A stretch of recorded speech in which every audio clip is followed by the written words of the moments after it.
Something about Santa Clara feels a little off right now, and I'm not talking about the normal off-season buzz. There are 4 conversations floating around the 49ers world that seem unrelated at first, but they all point back to the same question. How do you guard a championship window in the Shanahan era without getting reckless, without panicking, and without handing away value for free? On one side, there's a trade idea involving Mac Jones that sounds exciting until you actually sit with it for a minute. Then there's an edge rusher who just hit the market and could change what this defense looks like on 3rd and long. There's also that odd LEVI'S Stadium Substation theory people keep dragging back into the timeline, whether you buy it or you don't. And finally, there's a quiet offensive line move that a lot of fans probably scrolled right past, but it might be telling you something. So let me toss it to you early. Do you trust this front office to choose the right risks and slam the door on the wrong ones? And yeah, I want your opinion in the comments, because I already know the faithful is going to split on at least 2 of these. Start with Mac Jones, because this one keeps getting louder. The big off-season debate is simple. Would the 49ers actually trade him?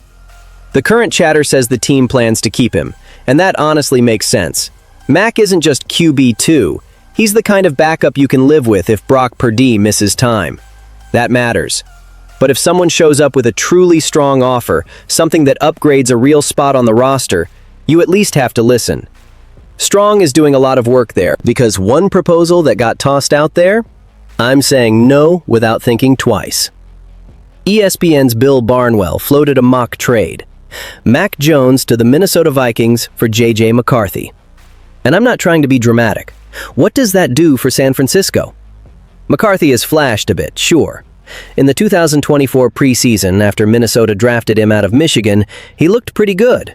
And then the knee injury hit, and his rookie year basically ended. That opened the lane for Sam Darnold to step in, play like a legitimate NFL starter, and eventually leave for the Seattle Seahawks, where he just won a Super Bowl. Let that sink in for a second. Minnesota watched the whole one-year 49ers QB rehab thing work, and then watched the guy walk out the door. So I understand why the Vikings might look at Mac and say, run it back.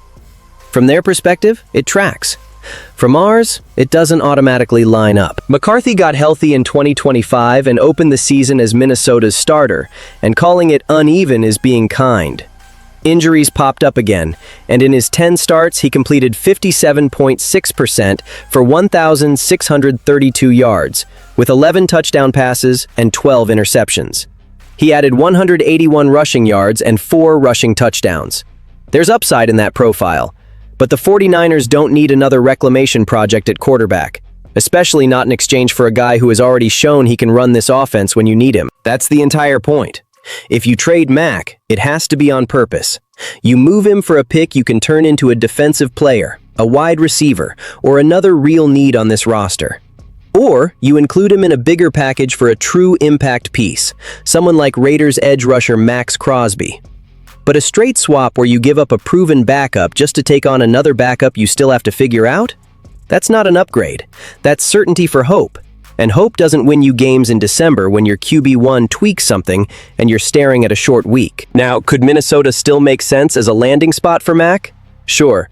They got real results with Darnold after his 1 season with the Niners, and letting him go to Seattle is probably something they'd love a do-over on right now. Maybe they try to fix that by bringing in another San Francisco backup. But from the 49ers side, you don't give Mac away for nothing. He showed exactly how valuable he was last season when he had to fill in for Brock Purdy. If he's getting moved, it needs to come with actual return, not vibes. And that takes you straight to the other area that's screaming for attention: edge depth. The 49ers are going to have to do some serious juggling to stay at the level this fan base expects. John Lynch has holes to patch, and there are multiple starters potentially heading out the door. One of the biggest pressure points might be the pass rush behind the top names. If Nick Bosa and Mykel Williams are both working back from injuries, and you don't have dependable production behind them, you feel that fast. Not in September, in January, in playoff football. When it's 3rd and long, the red zone tightens up, and you need your front to win. And then Miami basically drops a gift into the market: Bradley Chubb. The Dolphins kicked off a flurry of roster moves and released Chubb as part of a larger teardown. They even moved on from Tyreek Hill. That's a full reset in Miami. For San Francisco, it's an opening. Chubb is headed to free agency, and while he'll have plenty of suitors, the race to sign him probably won't be as crowded as it would have been a year ago. He had a down 2025 by his standards, 8 sacks while playing all 17 games. But he was a double-digit sack guy the season before. He's 29. There should still be real football ahead of him. And when you scan the edge market, it's not deep with true difference makers. Outside of Trey Hendrickson and Khalil Mack, Chubb could be right near the top of what's out there. The 49ers shouldn't hesitate to at least explore it, because even if Bosa and Williams are fully healthy, this defense still needs another real threat off the edge. Williams can be a quality player for years, but he's got development left when it comes to consistently stressing quarterbacks. Bringing in Chubb could let Williams grow without asking him to carry the secondary pass rush job before he's fully ready. That's how you build a front that can close games. And I can already hear the arguments. Some of you are going to say, "Go get him. We need another dog off the edge." Others are going to look at the down year and the wear and tear and say, "Don't overpay. Don't gamble." That split is real. But championship teams don't get to play it safe everywhere. Sometimes you have to swing in the exact spot that decides playoff games. One more thing worth remembering.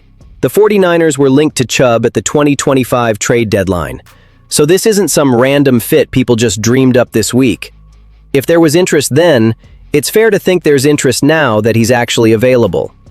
And while all that football talk is happening, the next part is the strangest one, because it has nothing to do with scheme, cap math, or film study.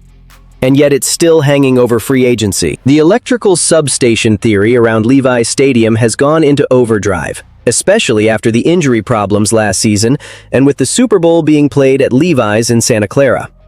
Some people are convinced it's a real factor.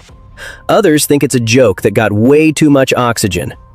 Not everyone is sold that it impacts San Francisco's ability to land free agents, but the fear is definitely out there. Tim Kawakami said it plainly in his most recent column. He doesn't think it's going to affect free agency at all. If the 49ers are the top bidder and the right fit, they'll get the free agent. And honestly, that's the clean, logical take. Money and situation usually win. Viral posts and theories spread fast, sure, but when it's contract time, reality tends to get loud. Still, perception matters. Even if it's not the top factor for a free agent, it can creep in as a weird tiebreaker. If the Niners and another team offer identical contracts, and a player is more open to unorthodox scientific theories, or just doesn't want the headache, maybe that nudges the decision. Maybe. Nothing is proven. But in today's world, narratives stick faster than ever. And even inside the locker room, it sounds like there's a split. George Kittle and Kyle Juszczyk have basically said it's worth looking into, even if the effects are minimal. Fred Warner has been more skeptical about the whole debate. That tells you how tricky it is for the organization, because doing a study could keep the conversation alive, but ignoring it means every injury comes with the same jokes all over again. Either way, it's attention the team probably wants to avoid. Kawakami might be right that it won't be a major factor, but we live in a strange world, so who knows? And that brings us to the quiet move that's easy to miss, but still matters. The 49ers re-signed offensive lineman Nick Zakelj to a 1-year extension.